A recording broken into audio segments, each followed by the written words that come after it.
Right. So now, basically, what we're going to go through right now is the most obvious part, which is the actual training plan.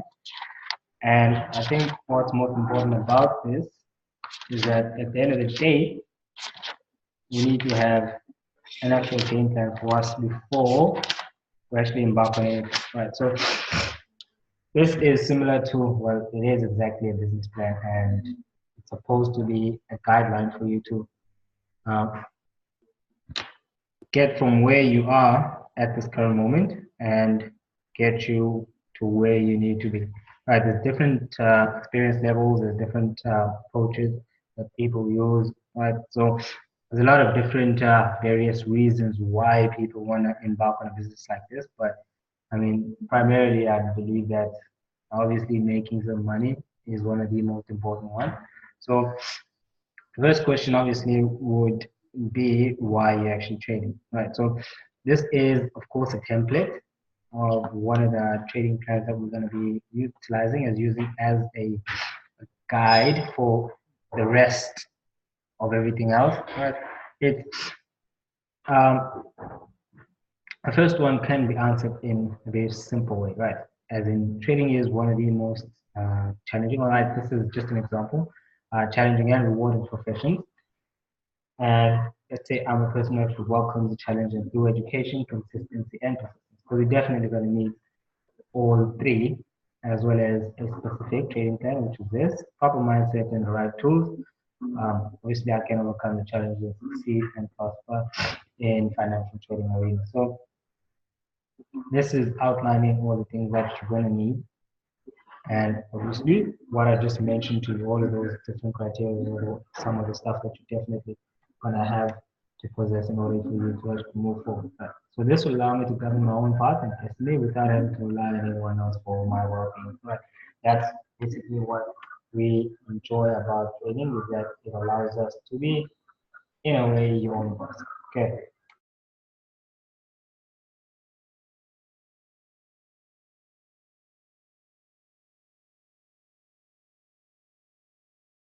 Right. Hope everyone's still with me.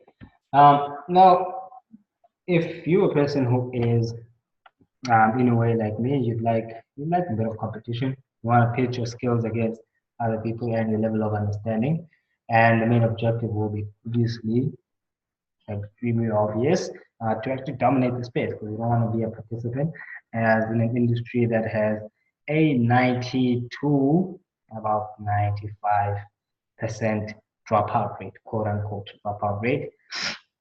It's very difficult for it to actually make it. So it's sort of like any other professional. Only the top of people in any sort of profession end up becoming a success and end up making most of the money, right? And the people in the bottom part of any profession obviously struggle to even make ends meet. Okay. Now, with this basic approach, now it's simple, straightforward, looking for setups by checking the higher time frames. Now, the approach is how you'd actually go into each and every different chart on a daily to day basis. So, you're looking at specific things, right? What are you looking for? What are your guidelines? What's your sort of like check down list?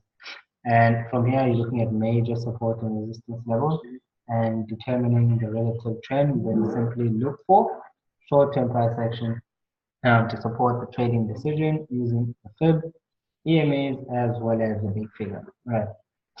Now, what you need to clearly define as well is your goals, right? As a profession, in any sort of profession, as a professional rather in any sort of profession, you would have to define your goals because you need to know what success looks like for you, right? So a lot of people gonna be have these sort of vague goals or objectives about the market and what they want to achieve in the market. So firstly, what are my goals, right? Monthly. You need to have a monthly target. You need to have a yearly target. Um, you need to have a 5 year target, 10-year target. You need to have consistent improvements on whatever target that you actually set for yourself, right? So for 1 month, it could be to achieve 5%. Next month could be to achieve 6%, right? So here in this template that we're using, right, monthly to be consistently profitable and achieve the highest level of profitability. with less than 10% drawdown overall. Okay. So also monthly target is not only the amount of growth that you want to see in an account, but the amount of quote unquote pain that you are willing to experience, like in the form of drawdown. So you don't want, if you have $1,000 trading account, you don't want to exceed $100 losses in that particular trading account. Now, I must achieve consistent growth of no less than 20%, at least to call it a profitable month, and will continue to improve this number on a monthly basis. So the 20% number, right, is arbitrary, just like a made up number. It could be different for each and every person, and depending on the methodology and what your overall risk appetite actually is. Right, now yearly, what are my yearly goals? Right, yearly goals would be to achieve 1000% growth over a 1 year period with very low drawdown of no more than 20% on any account. This will be indicative of a level of skill and ability to compete. Because when I achieve this, I'll know I'm among probably the best in the world, and you definitely will be, and therefore closer to being the very best. Okay, so that simply means that what you want to do is overall in a tight 12-month period, you want to achieve 1000% growth, which will be obviously a breakdown of the 20, let's say 20% consistent growth on an account, for example, or 50% per month growth or 100% per month growth. Okay. On a 5-year scale, to basically amass an account size of no less than 100 million rand, of which 50% of those funds belong directly to me. And obviously, this will put Amplify Trading among the most lucrative hedge funds on the planet, one taking pure numbers into account, and this will improve and allow technology to evolve and major market edge. Okay, basically get an edge over other market participants. Okay, so as I said, the 5-year plan obviously is just arbitrary numbers, right? So you can have something different in terms of 5-year plan. Your 5-year plan could be to amass, let's say, 10 million, right? Could be to amass a million, could be to have assets with this much or that much. And obviously, you're trading, you need to be able to be realistic as humanly possible, but also very ambitious. Yeah, very difficult to do. A lot of people end up mistaking delusion for ambition by setting targets that no one has ever achieved before and no one has come close to achieving. And with their level of skill and experience, it's very unlikely that they're going to get those type of results that they actually seek. Right. Now, what needs to be clear as well is your objectives. Okay, what are your objectives? Now, in the template we're using, now through hard work and relenting effort, I will earn an average of 20% growth per month with no more than 10% drawdown from peak to valley. Right. This feat will take time, effort, and to achieve, but will ultimately make trading what it is. But trading is just a game of consistent growth, continuous growth, consistent effort, and persistence. So it's not a destination. Right. Trading is not a destination. I know without a doubt that there are no limitations to this game unless I place them on myself. And win ratio will be around 60%. So let's say you don't wanna win 100% of your trade. Right? You're only looking to win, let's say, about 60% of your trade, and with continuous improvement, it will be, let's say, 80% before end of the year. Right? So you want to start off in a position where you can reach your target. I'd rather you say, I want to make $1 a month, right? As opposed to saying, I want to make $20,000 a month. Right? So you'd much rather start off on a place where you can comfortably knock those targets down, right? And as time goes and the experience grows, then you can basically keep stacking on those challenges in front of yourself and just winning from there. Okay. Now,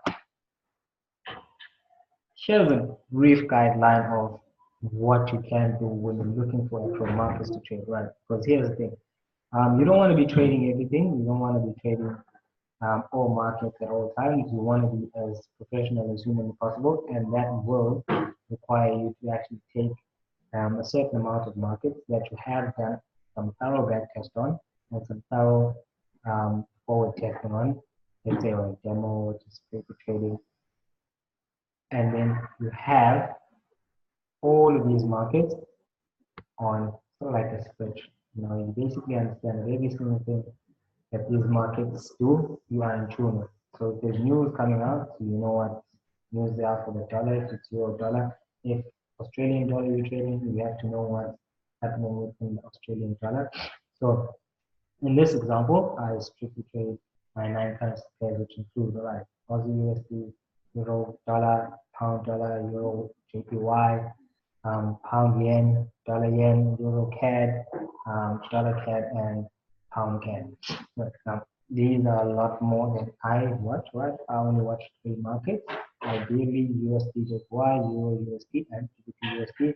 Everything else is just noise to me. But these markets seem to be the most liquid, okay? Because you have to have a specific reason why you want to be trading that market. But so for me, in my explanation, would be these are some of the most volatile markets, and therefore, as volatility is your friend as a trader, you get a whole lot more opportunities. Plus, the signals generated from the system that I trade much more reliable on those particular markets.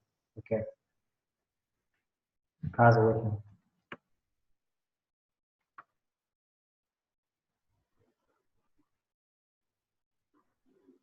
Okay.